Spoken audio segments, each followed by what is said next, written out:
Good morning, everyone. It's Ann at Martin House Flowers.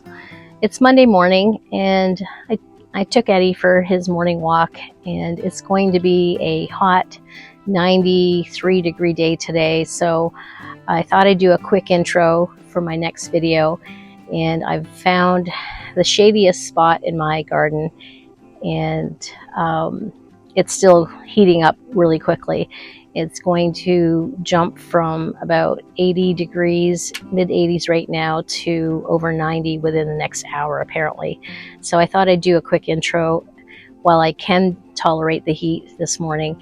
And then I'm heading out to my physio appointment, and hopefully that will be ending soon. I've been struggling with sciatica since the middle of May. It got really bad to the point where I couldn't even walk my poor guy. My little dog Eddie, couldn't walk him beyond a block, which was really, really hard on me and him.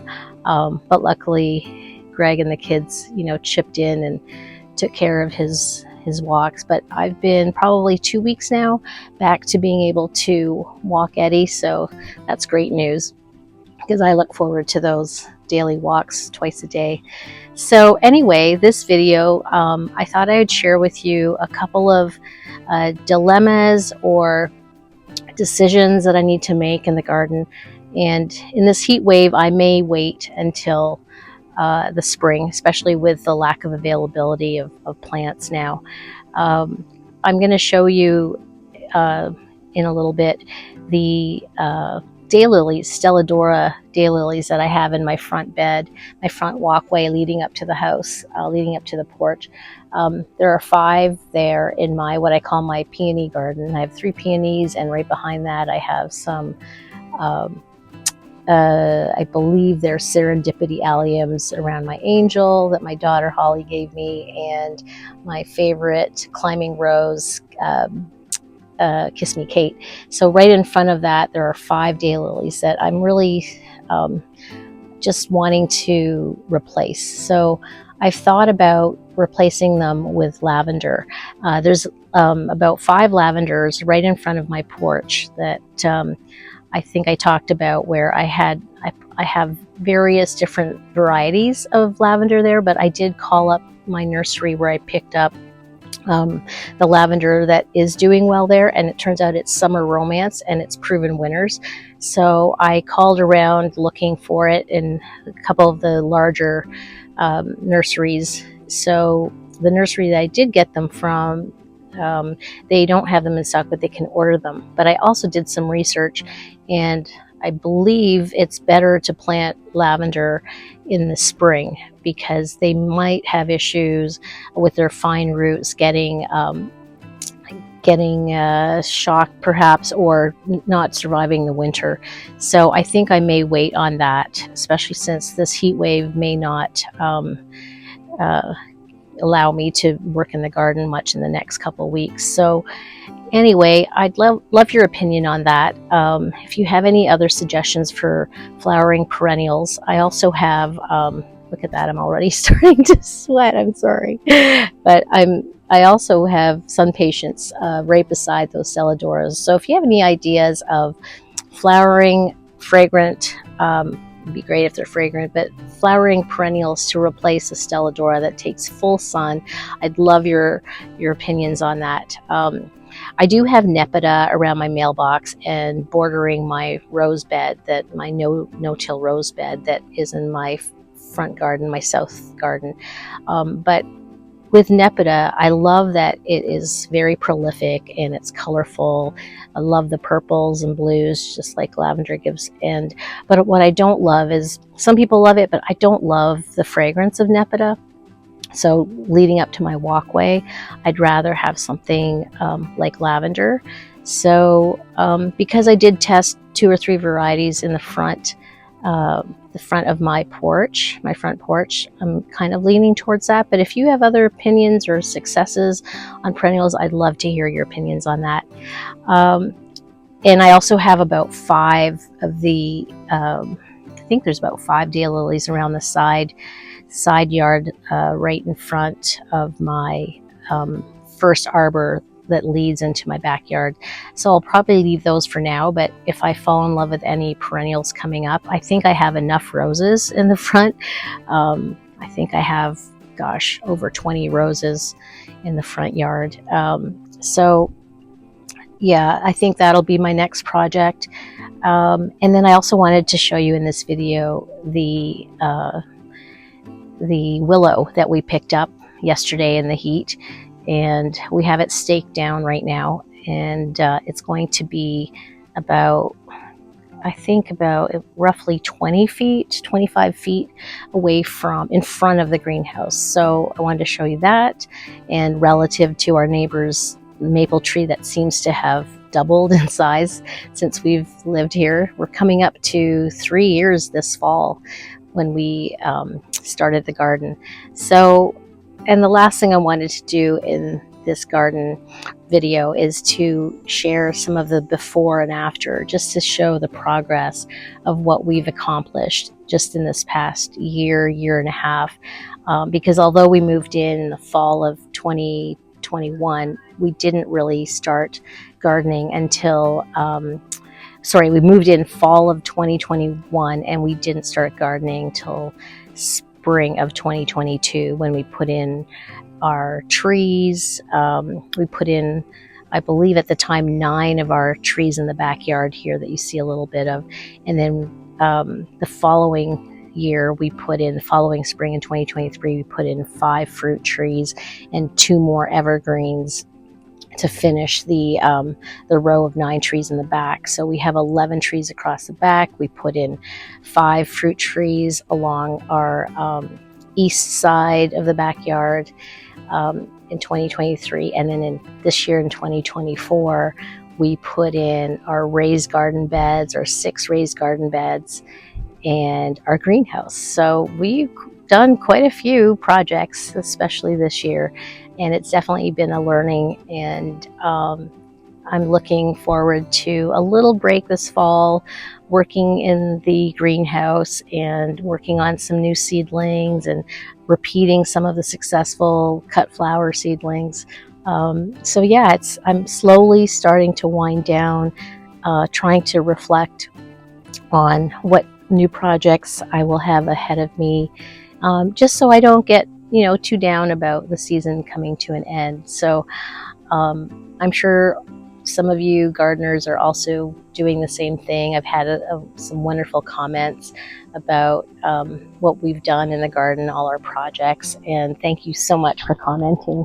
So I would love to hear from you. I always love hearing everyone's comments and suggestions. So yeah, I just wanted to do a little reflection on this video today, and I hope that you're all staying well, and hope that this heat wave hasn't gotten to your side of your gardens. But I'm hearing with my family up in Toronto, Canada, that they're also experiencing a heat wave. So I think we probably still have a good 6 weeks in our gardens here in Northern Illinois and in Zone 5B. So I hope you're all doing well, and I'd love to hear from you. So thanks again for joining me, and thanks for contributing to my channel, and contributing with all of your encouraging, positive comments. I always love hearing from you. So thanks again for joining me in my garden.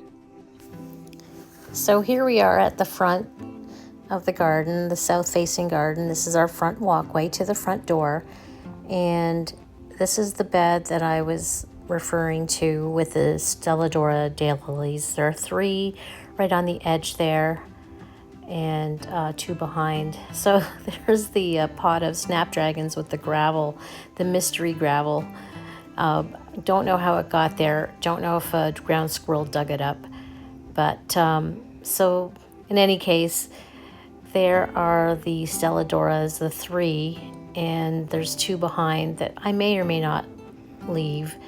But in their second, third year, because the builder did put in these Stella D'Oros, and I guess I don't like them because they're just absolutely everywhere. They're in parking lots, they're in new homes. in the subdivision, in the neighborhood, in the town. I just see them everywhere, and I'm just sick of them, honestly. There were several in this front yard here too that I removed. At first, I split them and put them in the front underneath the willow tree. Got tired of them, or sorry, the not the willow tree, but the birch tree. So this is just to give you an idea of what I already have.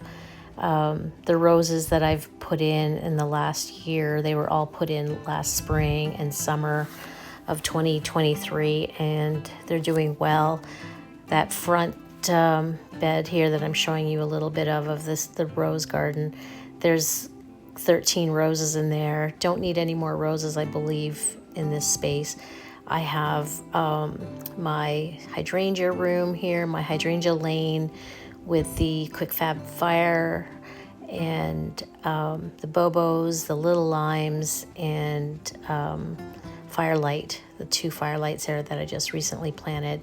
And then this is the raised bed area for the cut flowers. And next year I will not make the mistake of doing these overpowering little pumpkins and cucumbers. So I'll have to think of something else. So this is a space here that I talked about in my last video where it's such a narrow spot to mow. So we're either going to continue that mulch that you see. That's a short little, there's probably about a foot of mulch around this original raised bed that we put in. These hostas definitely need to be divided next spring. That will be 3 years, and they're getting a little too full. The bloomstrucks are getting really dark and in their fall stage where they're getting almost dried.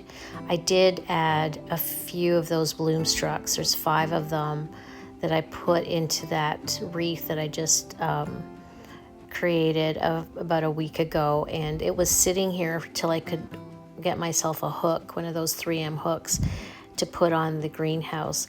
So it had the little limes that you see the hedge of to the right there. They really dried up, almost brown, while sitting in the morning sun on my potting bench. So I added 5 bloomstrucks. So there's the tree, the Dappled Willow Tree that we put in place last night or yesterday afternoon, and this is the bed that we will be continuing to include the Dappled Willow.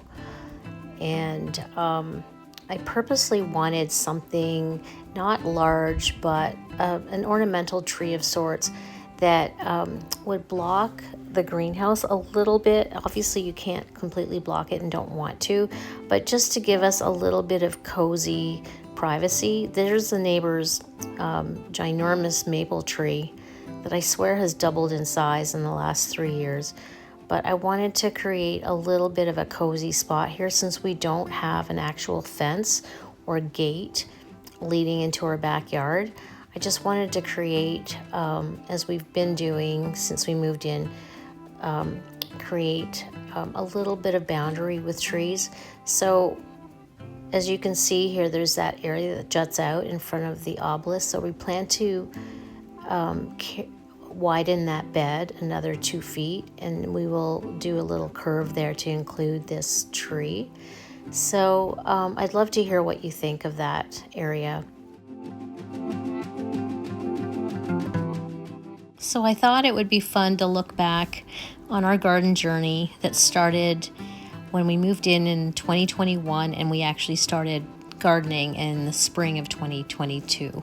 So you'll see here what we actually had in the garden initially was just a basic builder package with some spireas and a couple of trees. And we started with foundation plantings of hostas, heuchera, hydrangeas, of course, my favorite. And our backyard, as you can see here, was pretty barren. We only had a patio put in when we built our home, and we also had containers. So the basic builder landscape package is shown there. And we felt that instead of a fence in the backyard, we decided we wanted to create a nice surrounding and boundary of trees. So as I mentioned, we put in, started out with 11 trees, 11 evergreens, including a Serbian spruce, a couple of Black Hills spruce, and we also installed a hedge of little lime hydrangeas in June of 2022. And my containers, I had tomatoes since I didn't have a raised bed yet. But there's a view of the backyard. Fall of 2022, we wound down, we added a few perennials, and my daughter, Holly, got married, and my oldest daughter, Hannah, officiated the wedding. So it was a beautiful weekend back in Toronto. And there's a happy couple, Holly and Patrick. And there's our front yard preparing for Halloween. And soon it was winter 2022. There's Eddie looking through the window, always wondering where I'm at.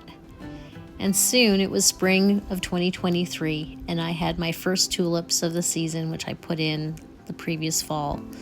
And early spring, we planted cherry trees and pear trees, and my peonies started to get a little bigger and ready to bloom, and the bunnies started appearing, of course. And Mother's Day, I installed an arbor. And there's the space before the rose bed that we put in this year. It looks pretty bare now that I look back at it. The arbor just floating. There's the hostas and the periwinkle in their first year in the back patio. And my delphiniums in their first season. They were quite young. And oh, my beautiful pagoda dogwood that sadly she didn't survive. She just got scorched that summer. And we added 2 evergreens, a Fat Albert and Black Hills spruce, to complete our border of trees in the back. And unfortunately, our cherry trees were attacked by Japanese beetles. In May and June, I started adding roses to the garden in the front and south, facing south. And sure enough, my obsession began, and I quickly went from 2 or 3 to 25. And my peonies were blooming beautifully. And Memorial Day weekend, Greg built me a beautiful raised bed, a nice L-shaped bed. And I planted little plants of lettuce and marigolds and tomatoes. And my delphinium started doing really well by summer. Sadly, we lost another tree, a red bud, in the front yard. And my morning glories that I used to climb the arbor, since my roses were too young, never bloomed. And I started doing cosmos by direct seeding, and they did really well. And there's my first rose ever planted, Perfuma Earth Angel. The lettuce did so well. We shared a ton of it with neighbors. We had a beautiful harvest of tomatoes and peppers. I started trying for David Austin roses. And I put in some Proven Winners hydrangeas in the front, but sadly they had to be replaced. And Greg built me a 3rd obelisk, which was so beautiful, that housed Awakening Rose. And sadly, it didn't make it this year, since the bunnies ate it down to the ground. And there is our end of season, and this Kiss Me Kate rose, which we planted last fall. And also at the end of last fall, we planted Quickfire Fab hydrangeas. And there are some of the dried little limes and bloomstruck hydrangeas for our Thanksgiving table. And then soon it was Christmas, a mild Christmas. We all took a family picture in the backyard by our trees. And my bloomstruck hydrangeas turned this beautiful cherry red. And I made these beautiful holiday urns for the front with greenery that I had shipped from Oregon, and my buffalo check plaid homage to Canada, and also used some of my hydrangeas and eucalyptus from our wedding. And then at the end of February, I actually retired after 40 years of working. So what shall I do with my retirement, I thought. And I loved to garden, and I decided, since I'd been watching so many YouTube channels, I decided to start one of my own. I learned how to do tulips and different bulbs in containers. I've learned how to plant sweet peas from seed. I know I'll do those again because they were absolutely beautiful. We put in early this spring this new bed in the back for our new red bud tree that replaced our dogwood. And here's my no-till rose bed that I'm so proud of. I started it in the fall, and by spring I was planting Nepeta, cat's pajamas, and my roses. In the front south garden, my Let's Dance lovables from last fall did not survive the winter, so I replaced them with the Let's Dance Skyview series. And here, our first 2 of the 6 raised beds were completed in May, so I planted my seedlings of snapdragons in stock. April was a very exciting time as we put in our foundation of our greenhouse, and in May it was delivered and Greg started building the greenhouse. And at the same time, he was also building the rest of our raised beds, and I was planting roses as the summer continued. And I'm so pleased at the raised beds and how many cut flowers I've been able to grow, all from seed. And there's the completed greenhouse, which you've all seen recently, hopefully, and the wreath that I just created. So what's next, you might ask? We shall see. Thank you for being here, and I hope you continue to follow my channel, and I look forward to sharing all of our future projects with you. Bye-bye.